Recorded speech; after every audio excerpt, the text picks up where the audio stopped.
نصیحت عقل مند حاصل کرتے ہیں، یہ تو ترجمہ اپنی جگہ ہے، لیکن بعضوں نے یہ کیا ہے کہ اس سے نصیحت دل والے حاصل کرتے ہیں۔ عقل والے تو ہے، عقل والوں کا عقل یہ کہتی ہے کہ جو تمہیں دکھ رہا ہے اس پہ عمل کرو، جو تمہیں فائدہ دے رہا ہے اس دنیا میں اس پر عمل کرو، یہ عقل کہتی ہے۔ اور دل کچھ اور کہتا ہے۔ تو یہاں فرمایا اولو الالباب، تو دل والے ہی نصیحت حاصل کرتے ہیں، جنہیں اللہ نے دل بینا عطا فرمایا ہے وہی نصیحت حاصل کرتے ہیں۔ اسی لیے فرمایا شاعر نے، دل بینا بھی کر خدا سے طلب، دل بینا بھی کر خدا سے طلب، اس لیے کہ آنکھ کا نور دل کا نور نہیں ہوتا۔ آنکھ کا نور ایک الگ چیز ہے، دل کا نور الگ چیز ہے۔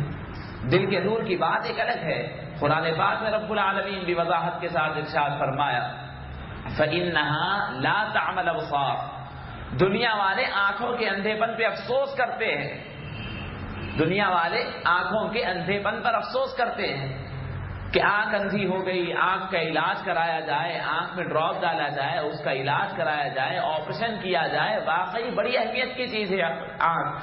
لیکن یاد رکھیں کہ آنکھ کا اندھا پن جتنا آپ کے لیے نقصان دہ ہے، قرآن فرماتا ہے کہ اس سے زیادہ نقصان دہ آپ کے لیے دل کا اندھا پن ہے۔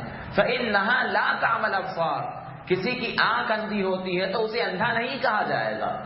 بڑے بڑے ادبا نکلے ہیں جو آنکھوں کے اندھے تھے لیکن بڑے ادیب رہے، بڑے بڑے فلسفی رہے، بڑے بڑے عقل مند رہے اور بڑی دنیا کو ہلا دیا انہوں نے، آنکھ نہیں تھے، آنکھ والوں سے بڑے فوقیت پائے، لیکن حقیقت میں اس وقت افسوس کا معاملہ ہے۔ فَإِنَّهَا لَا تَعْمَلُ الْأَبْصَارُ وَلَكِنْ تَعْمَى الْقُلُوبُ الَّتِي فِي الصُّدُورِ، لیکن اندھا پن کیا ہے؟ حقیقی اندھا پن تو وہ ہے جب سینوں کے اندر رہنے والا دل اندھا ہو جاتا ہے تو وہ اندھا پن ہے۔ افسوس تو اس وقت کرنی چاہیے، آنکھوں کی روشنی نہیں۔ تو رب العالمین نے ارشاد فرمایا کہ جب یہ کریمتان سے تشبیہ دی گئی ہے، نبی کریم صلی اللہ علیہ وسلم نے حدیث پاک میں ارشاد فرمایا کہ یہ دو آنکھوں کے بارے میں کریمتن کہے، یعنی بڑی معزز چیز ہے۔ لیکن رب العالمین اگر اس دنیا کے اندر کسی سے کریمتان چھین لیتا ہے، یعنی کسی سے یہ آنکھ کی بینائی اگر چھین لیتا ہے تو رب العالمین اس کے بدلے میں جنت عطا فرماتا ہے، حدیث شریف ہے۔ تو آنکھ کی بینائی گئی تو کوئی افسوس کی بات نہیں، بلکہ بعضوں نے تو اللہ رب العزت سے اس آنکھ کی بینائی چھین لینے کی دعا کی ہے، اتنے بڑے بلند مقام کے تھے، تاکہ مولا دنیا کے واہیات و تباہیات میں اپنی آنکھوں سے دیکھوں ہی نہیں۔ آپ یہ سمجھے، انہوں نے صحابہ کرام میں بعض مثالیں ملتی ہے، انہوں نے اپنی آنکھوں کی روشنی کو کھینچ لینے کی دعا کی کہ مولا میں ابھی آنکھوں سے آنکھوں کا دیدار کر لیا، اب اس باطل دنیا کو ان آنکھوں سے دیکھنا نہیں چاہتا، میری آنکھوں کو اٹھا لیجیے۔ تو پتہ یہ چلا کہ آنکھوں کی بینائی یہ کوئی مقصد نہیں ہے، اصل مقصد تو دل کی بینائی ہے۔ اولیاء اللہ دلوں کو بینا کرتے ہیں، اندھے دلوں کو آنکھ عطا فرماتے ہیں، مردہ دلوں کو زندگی عطا فرماتے ہیں۔ تو حقیقت میں تو یہی ہے۔ تو یہاں فرمایا نصیحت کون حاصل کرتا ہے؟ نصیحت دل والے حاصل کرتے ہیں۔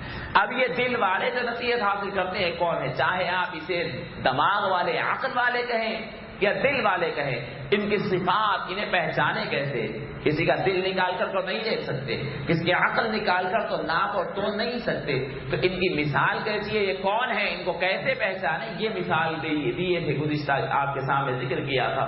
پہلے ان کی عادت یہ ہے الذین یوفون بعہد اللہ، سب سے پہلے ان کی عادت یہ ہے، ان کا کیریکٹر اور ان کا طریقہ کار یہ ہے کہ اللہ کے عہد کا پورا اس کا خیال رکھتے ہیں، اللہ کے عہد کو توڑتے نہیں، اللہ کے عہد کو پورا کرتے ہیں۔ الذین یوفون بعہد اللہ، اللہ کے عہد کو پورا کرنا، اللہ کا لیا ہوا میثاق، اللہ رب العزت کا لیا ہوا وعدے کو پورا کرنا سب سے پہلی عقل مندی ہے، سب سے پہلی عقل مندی ہے۔ اور اللہ رب العزت نے کیا وعدہ لیا؟ اس وعدے کے بارے میں بتلایا گیا قرآن پاک میں کہ رب العالمین نے عالم ارواح میں ہمیں جھنجھوڑ کر کے دریافت فرمایا تھا، الست بربکم، کیا میں تمہارا رب نہیں؟ تو ہم تمام نے کہا تھا کہ قالوا بلا، مولا ہم آپ کے رب ہیں، آپ ہمارے رب ہیں، آپ ہمارے رب ہیں۔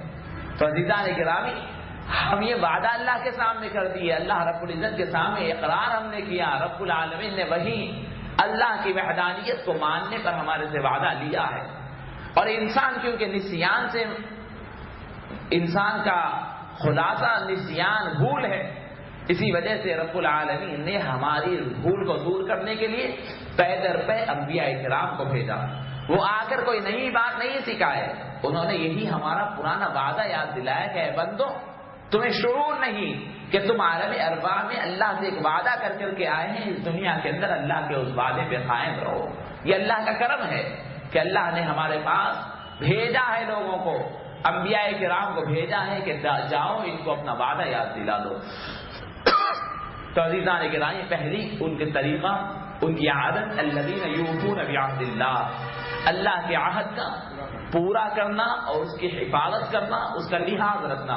ولا ينقضون الميثاق، یعنی اسی کا ایک دوسرا پارٹ، ایک تو حفاظت کرنا اللہ کے عہد کی، دوسرا اللہ کا کیے ہوئے وعدے کی بے حرمتی نہ کرنا، اس کو نہیں توڑنا. ایک ہی بات کو دو انداز میں تاکید کے لیے بیان فرمایا.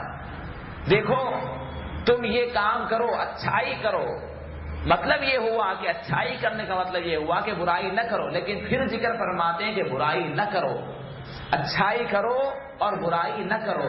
اسی طریقے سے اللہ کے عہد کو پورا کرو، اللہ کے میثاق کو توڑو نہیں. ولا ينقضون الميثاق، یہاں پر اللہ کا عہد کو ذکر فرمایا. یاد رکھیں اللہ کے عہد کو پورا کرو، الذین یوفون بعہد اللہ فرمایا. اس کے بعد دوسرا جو ذکر فرمایا ولا ينقضون الميثاق، وہ عہد کو توڑتے نہیں، اس کے اندر عمومیت رکھ دی، اللہ کا ذکر نہیں فرمایا. ایک مراد تو یہ ہو سکتا ہے کہ وہ جو پرانا عہد ہو، اللہ رب العزت کا جو عہد ہے المیثاق، عہد اور میثاق ایک ہی معنی میں آتے ہیں.